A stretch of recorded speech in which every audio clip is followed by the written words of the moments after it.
Assalamualaikum warahmatullahi wabarakatuh. Kami dari Tim 2 Poster Politeknik Negeri Batam. Saya Ayu Rahayu. Dan saya Fadilah. Kami peserta poster Olimpiade Akuntansi Vokasi dengan judul poster CDIO Framework, a solution of the project-based learning problems in accounting study program. Dalam pasal 35 Undang-Undang Dikti nomor 12 tahun 2012 yang berbunyi, kurikulum pendidikan tinggi merupakan seperangkat rencana dan pengaturan mengenai tujuan, isi, dan bahan ajar, serta cara yang digunakan sebagai pedoman penyelenggaraan kegiatan pembelajaran untuk mencapai tujuan pendidikan tinggi.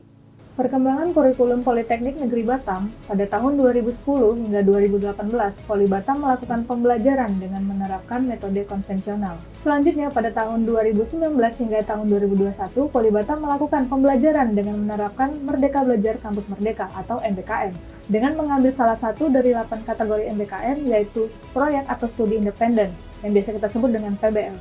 Dan pada tahun 2002 nantinya, Politeknik Negeri Batam akan menerapkan metode CDIO. Metode PBL yang diterapkan di Politeknik Negeri Batam mengutamakan proses pembelajaran dan keberpusatannya pada mahasiswa. Dalam penerapannya, ide proyek, metode, serta alat yang dibutuhkan mahasiswa telah disiapkan oleh pihak kampus. Namun, dalam penerapan PBL masih terdapat beberapa ketidaksesuaian ataupun kendala yang dihadapi. Contohnya, yang pertama, proyek yang dikerjakan tidak bisa diklaim ke mata kuliah lain, selain mata kuliah yang berhubungan dengan proyek yang bersangkutan. Kemudian yang kedua, mahasiswa yang sudah mengikuti PBL masih harus mengikuti perkuliahan konvensional untuk mata kuliah lain di luar mata kuliah yang diklaim PBL. Kemudian yang ketiga, minimnya koordinasi antara mahasiswa dengan dosen manajer proyek, sehingga untuk meminimalisir problem PBL yang dihadapi tersebut, digunakan sebuah metode yang memiliki tata cara yang terstruktur dalam mendesain pelaksanaan proyek untuk mata kuliah di dalam kurikulum, yaitu CDIO. CDIO memiliki 4 tahapan yang harus dilalui secara berurutan, antara lain, yang pertama, konsep atau memahami, kedua, desain atau merancang, ketiga, implement atau menerapkan, dan yang keempat, operate atau mengoperasikan. Sebelum menerapkan CDIO Framework sebagai metode pembelajaran pada program studi akuntansi, yang perlu dipersiapkan yaitu how to teach dan what to teach. How to teach merujuk pada CDIO Standard 2.0, yang mana terdapat 12 standar CDIO yang harus dipersiapkan oleh program studi akuntansi. Dan what to teach merujuk pada CDIO Syllabus 2.0.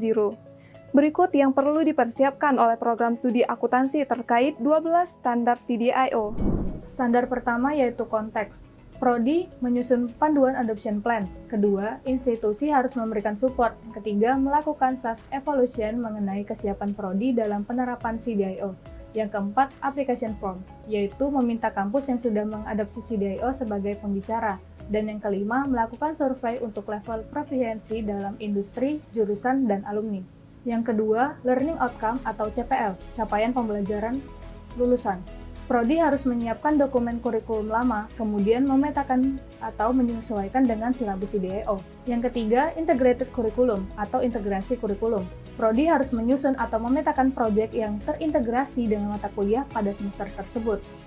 Caranya, yaitu dengan menyiapkan dokumen kurikulum lama, kemudian menyusun konsep proyek per semester, dan selanjutnya memetakan mata kuliah apa saja yang terlibat dalam proyek tersebut. Setiap proyek harus dititipkan CDIO skill berdasarkan survei dengan industri. Standar 4 yaitu Introduction to Accounting Principle. Prodi harus menyiapkan dokumen kurikulum lama, menyiapkan RPS, menyiapkan Course Learning Outcome atau capaian pembelajaran mata kuliah CPMK. Kemudian dari CPMK tersebut harus dititipkan CDIO skill, memetakan setiap CPMK tersebut masuk ke silabus CDIO. Standar yang kelima yaitu Design Implement Experience. Prodi harus menentukan konsep proyek PBL, kemudian menentukan mata kuliah yang terlibat, selanjutnya memetakan proyek tersebut dengan tahun ajaran, kemudian membuat rubrik untuk proyek. Selanjutnya standar yang keenam yaitu Business or Accounting Learning Workspace. Prodi merancang working space yang di dalamnya memfasilitasi ruang meeting, tempat pengerjaan, dan simulasi proyek. Kemudian standar yang ketujuh, Integrated Learning Experience, yaitu menyiapkan kurikulum, RPS, kemudian menitipkan skill CDIO ke mata kuliah semester. Kemudian membuat CPMK setiap mata kuliah. Kemudian standar yang ke-8 yaitu Active Learning, Prodi harus menyiapkan dokumen kurikulum, menyiapkan RPS, pada bagian metode pembelajaran mengadopsi active learning. Seperti mahasiswa mendownload materi sendiri di Learning, mahasiswa diberikan multiple choice yang berbentuk shortcut dan quiz untuk mengetahui pemahaman materi, kemudian mengisi metode pembelajaran dengan diskusi kelompok. Selanjutnya, pembelajaran berdasarkan pengalaman seperti project, problem, simulasi, dan studi kasus.